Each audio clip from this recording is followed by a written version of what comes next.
Hey everybody. I'm glad you're here tonight, whether you're watching me live or catching the replay. If you're tired or stressed or feel like you're fighting in the same battles over and over, then tonight's message or study is for you. A lot of people think if God really loves you that he'll remove every struggle, but sometimes he leaves them on purpose, not to hurt us, but to train us, to grow us, to prepare us. So if you've ever asked God, why am I still dealing with this, or why hasn't this gone away yet, then you're in the right place tonight. So we're going to start right here in Judges chapter 3, verse 1. We're going to go through verses 1 through 4 tonight.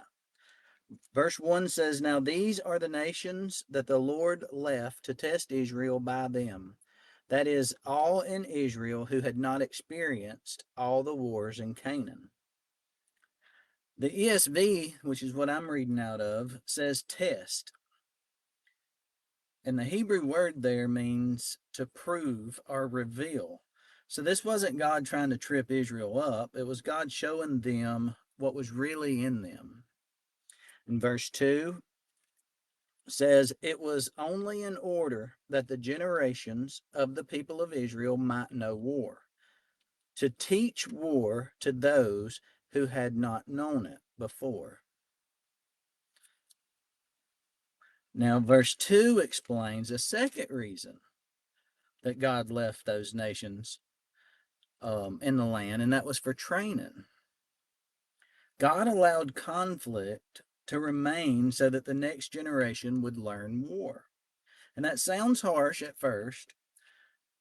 The Hebrew word for teach is lamad or lamed. It's spelled Lamad. That's the Hebrew word for teach. And it means to train, to instruct, to discipline through experience. So this is not throw them into chaos and see what happens. It's intentional training through lived experience.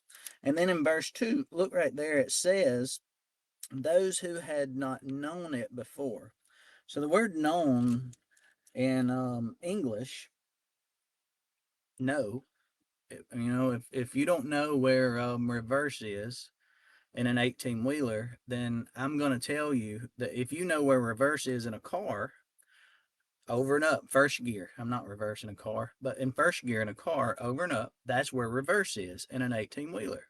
When English, now you know where reverse is in an 18 wheeler. But in the Hebrew language, that word is yada, I guess. It's Yada. And it means experimental knowledge. Experimental knowledge, not stories or theories. You got to remember, this generation didn't cross the Jordan. They didn't march around Jericho or fight under Joshua. They inherited this peace without any type of formation. So then that you got to understand our word for know. This is why it's important to look at the Hebrew language and understand these words a little better. For us to know it, I explained that. For them, you can't just be told something and now you know it. You have to have hands on experience with something in order to know it. So that's why it says that those lands were left to teach war to those who had not known it before. They couldn't just hear it from their ancestors, from their grandfathers. They had to literally experience that war and experience that hardship. That was God's plan. Verse 3 says, "These are the nations, the five lords of the Philistines, and all the Canaanites, and the Sidonians, and the Hivites, who lived on Mount Lebanon, from Mount Baal Hermon as far as Lebo Hamath." Now, I went through some of these as well, so we could figure out exactly who these people are. And the five lords of the Philistines, they were militarily advanced. They would have had iron weapons. They would become constant enemies later in Judges and in the book of Samuel. This explains why Israel needed to learn war, because of what they were going to be up against in the future. All the Canaanites. Now, this is huge.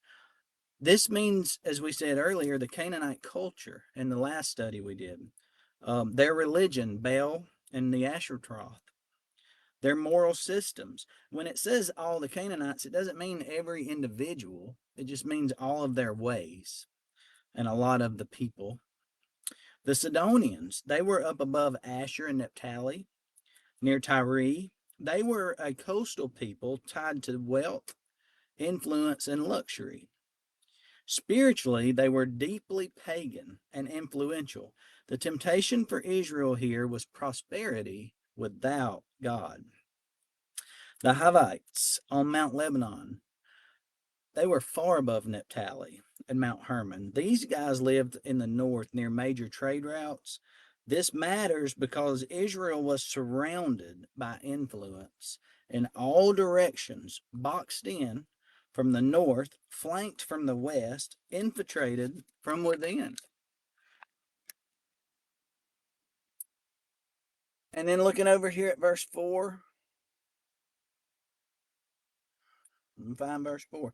They were for the testing of Israel, to know whether Israel would obey the commandments of the Lord, which he commanded their fathers by the hand of Moses.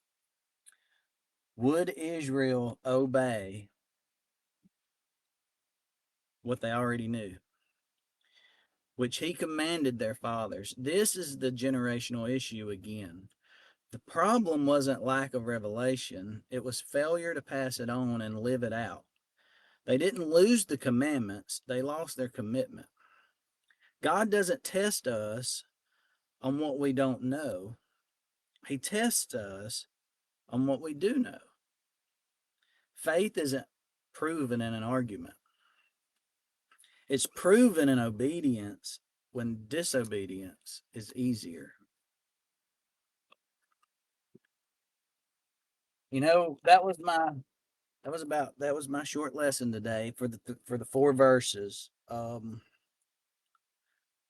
But it's important that we understand that we're going to go through things in life, and that's just part of it. And when you're a Christian, you know, the bright side of going through things when you're a Christian is you have somebody there with you. Jesus never leaves you. You just have to believe in him and trust in him. But a lot of times we get put into situations to prepare us for things that's coming.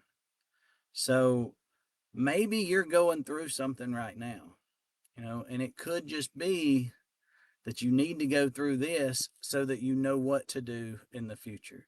And it may not even be you that's about to go into something. Maybe you're already dealing with something right now. And it's because a loved one or one of your friends or somebody may be going to go through something and you're going to know how to handle it. You're going to say, hey, I've done that before. And that's why we go through it. The worst thing we can possibly do is question God. And it's not to question as in, why is this happening? Just trust the process. He is the creator. We're not going to understand all of his ways. That's obvious. He's the creator of the universe. But what we can do is trust the process. And when we go through something, we don't have to judge that situation immediately. Be patient, give it time, and see if God reveals to you what it is that you need to know. I hope you like these. I'm enjoying doing them. I'm going to do another one obviously next week. I'll get better as far as the day and the times, and maybe we can even get it set up to where it's a certain time every day or whenever. If you enjoyed this, I really appreciate your time. Give me a small little like so I know you've seen it. Thank you guys for everything.